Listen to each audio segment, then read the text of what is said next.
Welcome back to Trading 360. I'm Diane King Hall. Time now for the big three stocks, three charts, three trades. Rick Ducat will take us through the charts, and here to take us through the trades, we've got Don Kaufman, co-founder of TLT. It is great to see both of you. Glad to see you again, Don.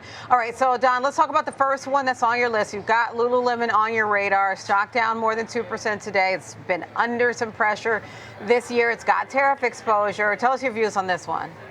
Yeah, it's got a lot more than tariff exposure. They've basically got it coming at it from all angles right now, whether it's a weak economy, the possibility now, of course, of recession. We all saw the weakened GDP number out there, and really huge competition also from Alo Yoga.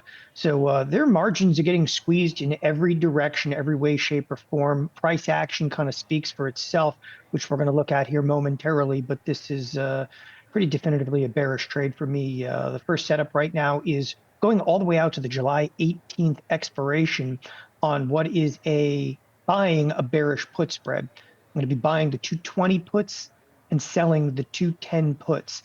This one's done for $1.80 debit. It's a shot to the downside, but again, the current trajectory, as I said, speaks for itself over here. And I think a shot not only under 210 but under 200 is very plausible within the next few months. Okay, all right. So, Rick, take us through what you're paying attention to when it comes to the chart for Lululemon. I know it's been a difficult year, and Don makes some great points. Yes, the recent price action, I guess you could say, has been a little bit range bound here.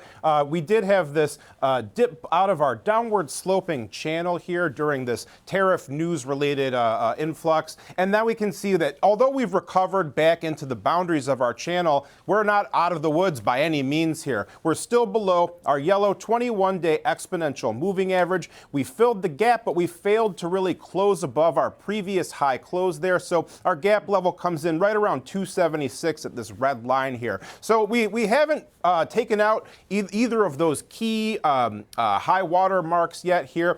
For now, though, we have held on near 245, this green line. Low point, high points, low point, and then more lows here that we managed to hold on to. So that level near 245, our green line, looks fairly significant as well. So we've got a pretty easy to identify short-term range to consider here. If you were to look at RSI, you can see that we had a triangular type pattern. We have pushed out to the upside here, but we did not take out the 50 midline either. So momentum still with a bearish lean. Now we can see as well that the area that we have bottomed out at today so far, right around our volume profile point of control near 260, that's our area of heaviest trading. So this could be a key level to hold that could open a door to further downside here. Ultimately, those 52-week lows near 226.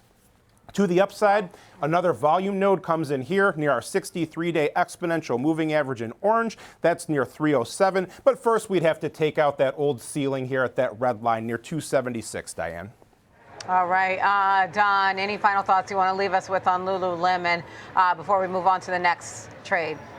Yeah, no, just overall economic weakness right now is going to make this a very challenging business. Obviously, this is a discretionary item, and again, $120 yoga pants is pretty much a tough nut to crack in an economy that's going to be weakening. Yeah, it's true. People will be looking, I'm certainly for some deals, and they're not going to find them there. Let's talk about the next one on your list. This is a 20-year Treasury ETF. What's your views on this one? TLT. Yeah, 20-year Treasury ETF. So basically, let's talk bonds for just a moment.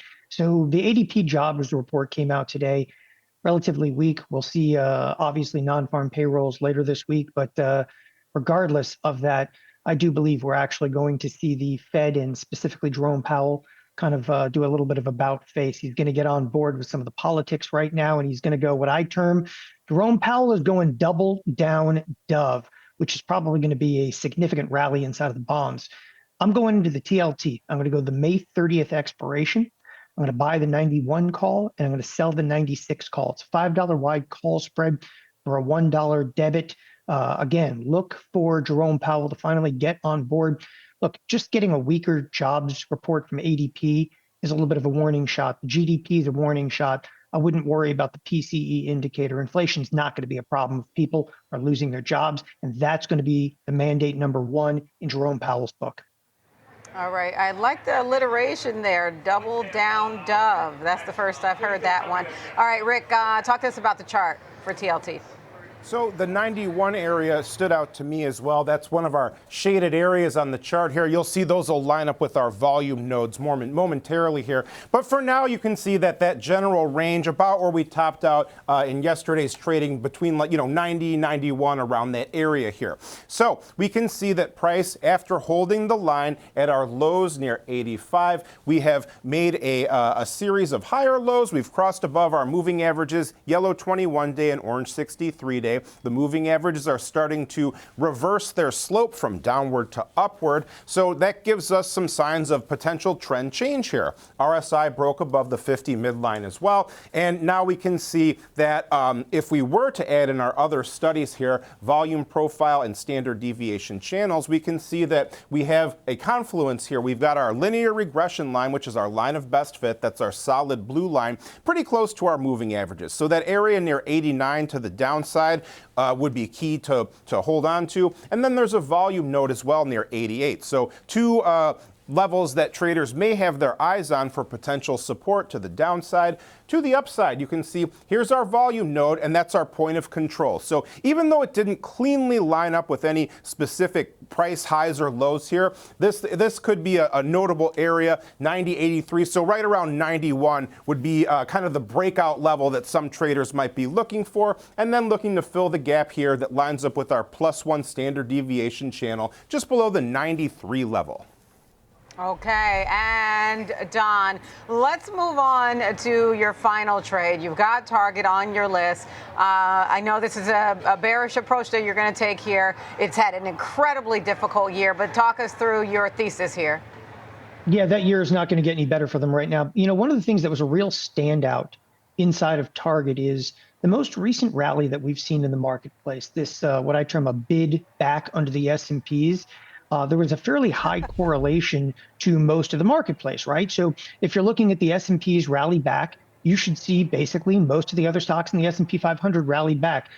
That was not true of Target. So it didn't actually get a bid under it here. So you've got basically nothing. And if we start to see some sell-side activity in the S&Ps again, which obviously we're rolling over a little bit today, I do believe you're going to see, again, significantly more pressure into Target, possibly levels we haven't seen in many, many years right now. So on Target, again, this is a bearish trade, and I do like my bearish trades. I'm going all the way out to July 18th expiration. I want to buy myself a little bit of time here, time for this to kind of develop a little bit. But I'm going to be buying a 90 put, selling an 85 put. Again, I like to use spreads to mitigate some of my volatility exposure. So buying the 90s, selling the 85s. This one's done for $1.65 debit, again, all the way out to the July 18th expiration. All right. And Rick, all right, talk to us about this chart. I know, as I said, it's been difficult, not just this year. I mean, I don't even know how long this season has been going on, and Target almost can't get out of its own way, and now it's got macro challenges. Tell us what the technicals look like, Rick.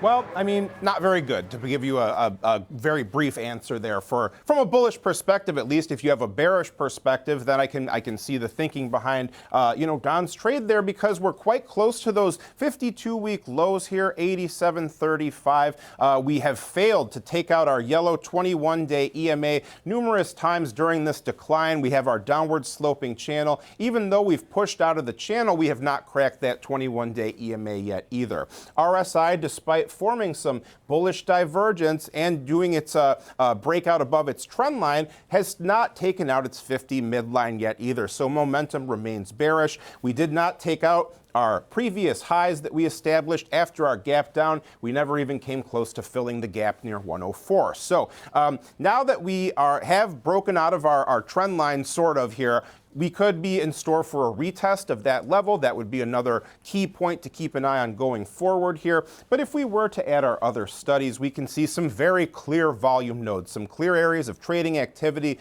lining up with these periods in between our gaps. So these are the obvious areas to watch. Right around here near 95, 104 and 115 or so.